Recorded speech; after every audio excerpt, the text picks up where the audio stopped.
Estamos de volta. Remuneração competitiva, que inclui salário e bônus, é o principal motivo para os trabalhadores brasileiros continuarem ou deixarem um emprego. É o que revela um estudo da Korn Ferry, obtido com exclusividade pelo Times Brasil. Quando questionados sobre os itens mais importantes ao se considerar uma nova empresa e função, 46% dos entrevistados responderam salário.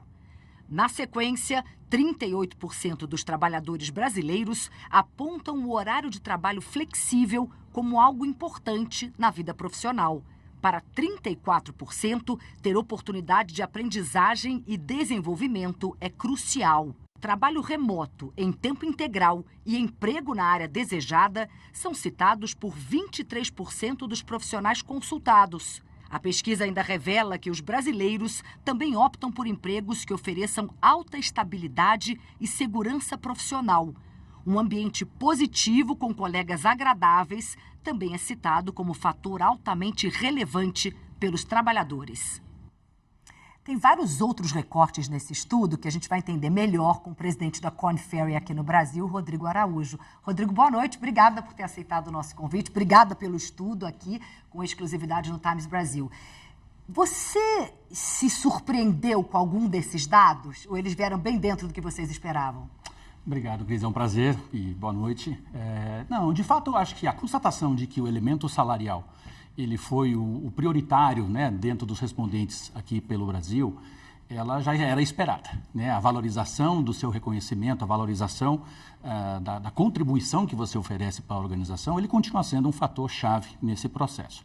E quando a gente fala de salário, não estamos nos referindo exclusivamente ao tema econômico, o tema financeiro. É claro que salário, e muitas vezes associado a incentivos, reconhecimentos por performance, bônus, gratificações, fazem parte desse componente, mas também nós temos os benefícios, né, atrelados a este pacote.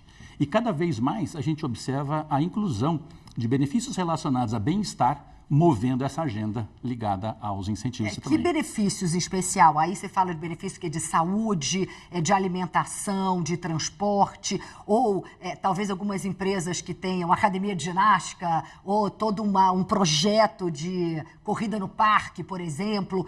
Isso tudo está englobado? São esses benefícios? Ou quais especificamente que mais chamam a atenção dos colaboradores? Historicamente, a gente sabe que as organizações, a própria Constituição nossa, preserva esses incentivos ligados a benefícios de saúde, planos, muitas vezes até extensivos a dependentes, odontológicos, enfim, uma série de elementos que já compõem o pacote tradicional.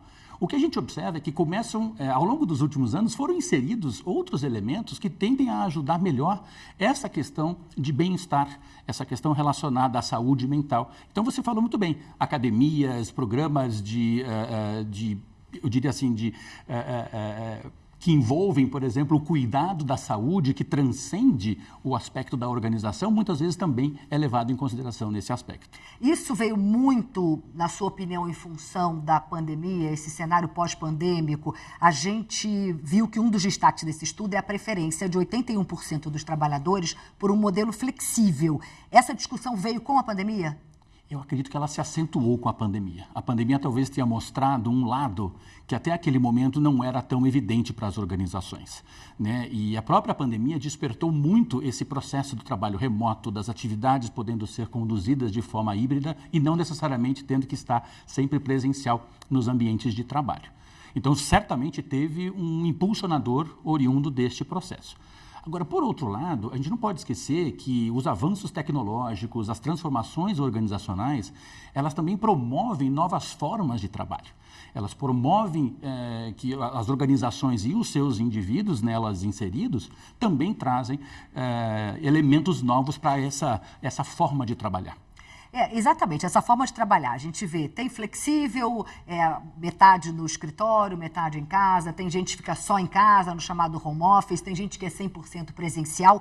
Isso tudo traz desafios. E quais são esses desafios e as tendências? Acho que o principal desafio, ele envolve um aspecto geracional, né? Hoje, dentro do ambiente de trabalho, você contempla as diferentes gerações, né? Desde lá daquela geração conhecida tradicionalmente como os baby boomers, até as gerações mais novas, né? As gerações Z e tal, que eu já até perdi a conta. Agora de já virou alfa, né? Gen Z, depois é alfa. Totalmente. Então, isso já traz por natureza, um desafio importante. A convivência dessas gerações, é isso? A convivência, aquilo que é valorizado por cada uma dessas gerações, né? E principalmente a oportunidade que, por exemplo, as gerações mais maduras têm de aproveitar do que essa nova geração traz, com relação a equilíbrio, com relação a essa valorização dos aspectos ligados a bem-estar. Mas, ao mesmo tempo, o que essa geração mais nova pode aproveitar das experiências, da maturidade e do conhecimento que essas gerações mais avançadas podem oferecer a eles também. Mas há uma diferença muito grande de preferências. Você percebeu isso nesse estudo, quando a gente compara essas diferentes gerações? Eu diria... Ou o salário está para todo mundo? O salário continua sendo igual para todo mundo. A questão ligada ao fator do aprendizado, ela é um fator bem interessante. Porque existe uma... Essas transformações tecnológicas estão trazendo um elemento importante nessa equação. As organizações estão preocupadas com relação a, será que eu terei, na minha força de trabalho, as capacidades, o conhecimento, a experiência necessária para eu impulsionar os crescimentos que eu espero atingir dentro dos meus negócios? Mas a recíproca também é verdadeira sobre a ótica das lideranças e das pessoas. Elas também se perguntam se elas estarão capacitadas para isso e se, por exemplo, a inteligência artificial não vai suprir esta capacidade hoje instalada nas organizações.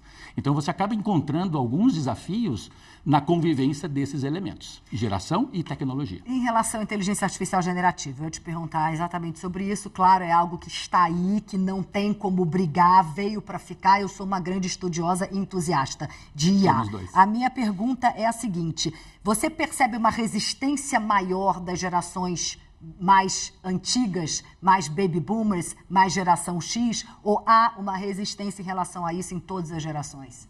Surpreendentemente, o dado desse recorte que nós fizemos com o Brasil apontou o Brasil, dentre os países, né, os outros 5 países que foram avaliados por esta mesma pesquisa, apontou o Brasil como o de maior favorabilidade para absorver as novas tecnologias e os avanços que a inteligência artificial vai promover no ambiente de trabalho e na forma como a gente vai conduzir os negócios daqui para frente. Isso posto, sim, existe uma tendência das gerações mais maduras buscar cada vez mais esse conhecimento. Porque, na verdade, a gente costuma dizer que eles foram criados e desenvolvidos num ambiente mais analógico. As novas gerações já nascem praticamente inseridas nesse novo contexto.